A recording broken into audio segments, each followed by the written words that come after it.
Thank you, Amrish. And then we will move to the keynote speaker of today, which is Dr. Claudia Mahler.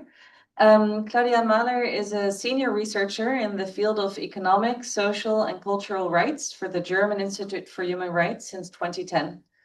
In May 2020, she assumed her role as independent expert on the enjoyment of the rights of older persons.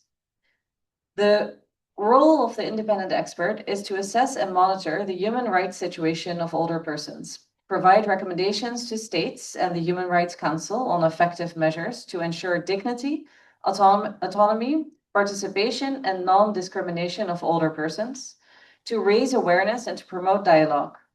As the independent expert, she submits annual thematic reports to the UN Human Rights Council and the General Assembly, covering key issues.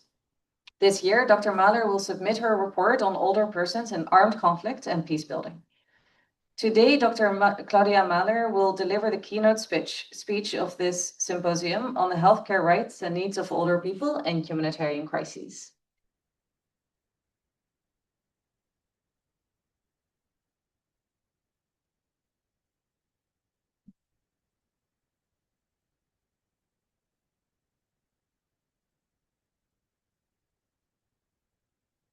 Distinguished guests, colleagues, and friends, dear Alborg, I'm honored to speak at this symposium on a matter of profound importance, the rights to health and care and support to older persons in humanitarian crisis. The right to health does not disappear in times of crisis. Even in situations of severe resources constraints, states must prioritize groups with the heightened risk in vulnerable situations through targeted programs. Unfortunately, older persons are too often absent from emergency plans and humanitarian support programs. They remain an overlooked group. This invisibility persists even though their numbers are growing globally and despite the UN's recognition that demographic change must be addressed.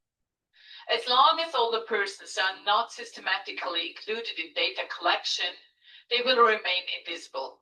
Because, as we all know, data informs policymakers and leads to planning and measures.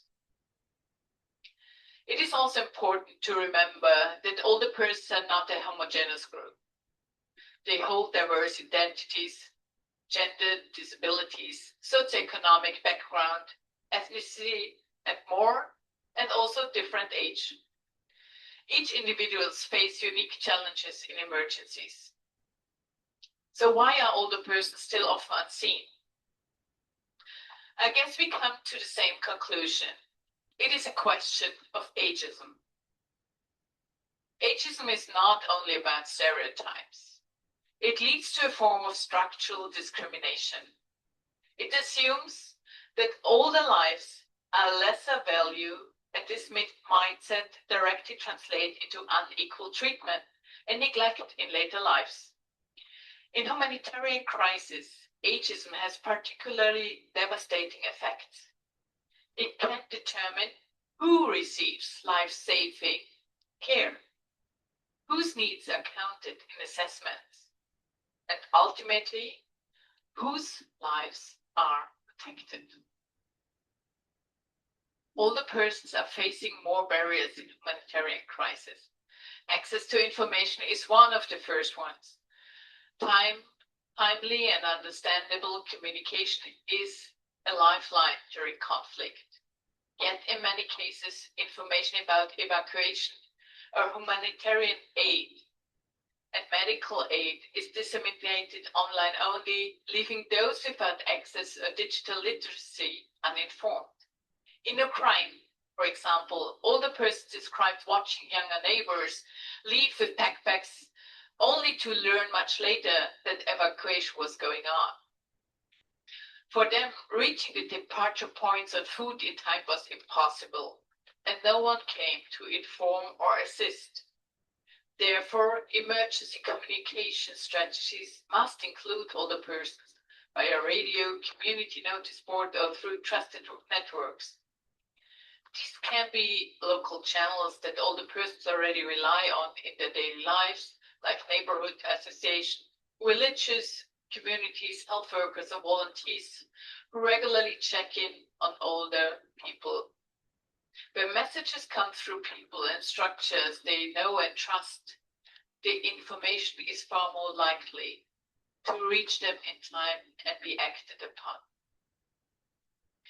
There are certain groups of older persons that face even higher risks due to compounded vulnerabilities. Older persons with disabilities cannot flee when violence escalates. Families may be unable to support them, or they may choose to stay behind to avoid burdening other family members.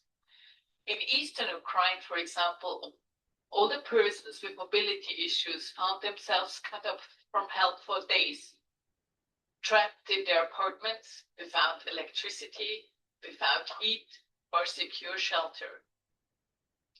With shattered windows and freezing winter temperatures, they endured isolation and fear, relying on makeshift arrangements to keep warm and survive. When they do get displaced from their homes, institutionalization became the norm.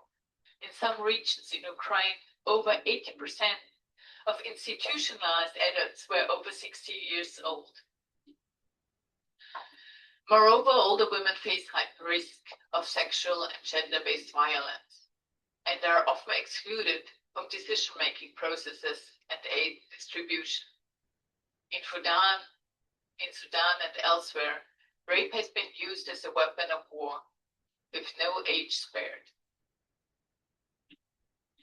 Conflict and displacement disrupt vital health care services. Older persons who often live with chronic conditions are disproportionately affected. Restriction of movement and the destruction of health infrastructure leave many without physicians or functioning pharmacies. Many clinics in camps are not adapted for mobility needs of older persons. Even when access is possible, some camp clinics are unable to provide medication for common chronic conditions. In Ukraine, many older individuals had to survive without essential medications, or resorted to selling part of their food supplies to afford them. In beside cities like Mariupol, older persons with chronic health conditions ended weeks in freezing basements without electricity, running water, or medical care. Many care home residents were relocated for safety, but this often severed family ties, leaving the older persons lost in unfamiliar institutions. In Gaza, it was reported that older persons have difficulties accessing or affording care, a situation worsened by Israeli movement restrictions and systemic destruction of health infrastructure. Humanitarian settings also amplify the need for assistive devices. Yet, many older persons lose mobility aids, glasses or hearing devices during displacement. Replacements are scarce, ill-fitting or unusable, when infrastructure like electricity breaks down, for example. Moreover, ensuring free and informed consent for treatment becomes more complex during emergencies, particularly given the additional strain placed on health system. Older persons continue to be invisible in humanitarian planning.